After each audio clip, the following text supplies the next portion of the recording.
Have you ever heard of MK Ultra? Recently, I spoke to a friend. Well, maybe friend's not the right word.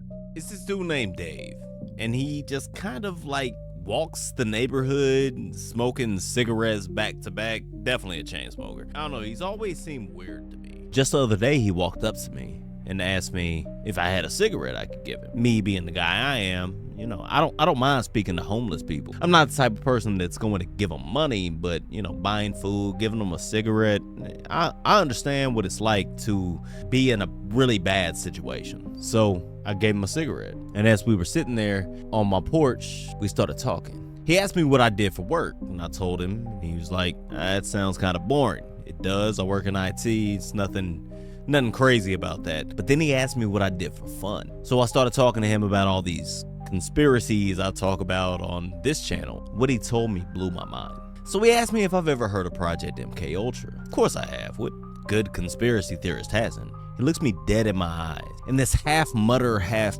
PTSD voice, he asked me if I've ever heard of the Allen Memorial Institute up in Canada. Now, I've never even been to Canada. And I tell him, no, I've never heard of it. I've never even been up to Canada. It's been rare that I've even left Tennessee.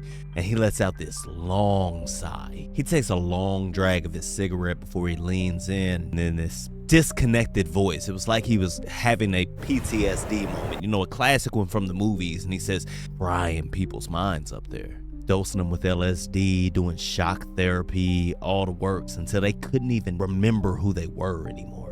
And I laugh. I'm like, it's Project MK Ultra. It's the common thing that we hear. And he looks at me, deadpan, so serious. And he says, no, this happened. And it was all okayed under the CIA. So as we're sitting there talking, he's finishing up his cigarette and he stands up and he says, it's real, all of it.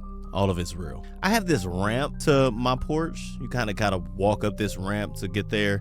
And he starts to walk down the ramp and he says, it was real people. It was real damage. Some of the doctors were never even charged. And I can tell that he's like devastated by what he saw while he was there. He continues to walk away and is like, if you like conspiracies, then you should look into the Allen Institute. And I'll be honest, I don't even know if I want to look into the Allen Institute at this point.